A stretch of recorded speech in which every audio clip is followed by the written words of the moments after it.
तर मग बीटेलची जात जी आहे ती एक्सपेन्सिव्ह पडली आहे ती, बरोबर. तर मग गावठी शेळ्यांचा यूज करून असं काही करता येऊ शकतं? तर सर कसं असतं, कुठल्याही धंद्यात आपल्याला पोल्ट्री फार्म करायचा आहे आणि मी एक कोंबडी घेऊन आलोय आणि अंडी घालून पोल्ट्री फार्म तर नाही करू शकत ना. बरोबर. हा, त्याला किमान तुम्हाला पोल्ट्री फार्म करायचं असलं तुम्हाला जास्त क्वांटिटीत सुरुवात करावं लागणार. तसं बिटल शेळी पालनामध्ये बी तसंच आहे.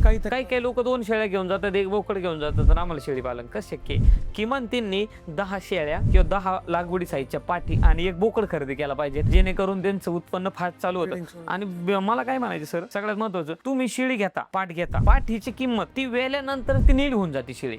म्हणजे जिची जी वेल्यानंतर जे कळड विकणार आहे आपण, त्याच्यातून ती शेळीची जी किंमत आहे ती नील होऊन जाते. आणि राहिला विषय बोकडाचा, तर बोकड जर आता जर तुम्ही 4-5 महिन्याचा किंवा 5-6 महिन्यात जर घेतला तर ईदला डबल होतो ना, ईदला डबल होतो, म्हणजे त्याचं वजन बी वाढतं आणि ईदला बी तिची किंमत नक्कीच तुम्हाला डबल भेटते. बकरी ईद साठी 1 वर्षातून एकदा सण येतो, त्या सणाला तिची किंमत त्याच्यात फक्त 1 वर्षाचा कंप्लीट झालेला बोकड पाहिजे.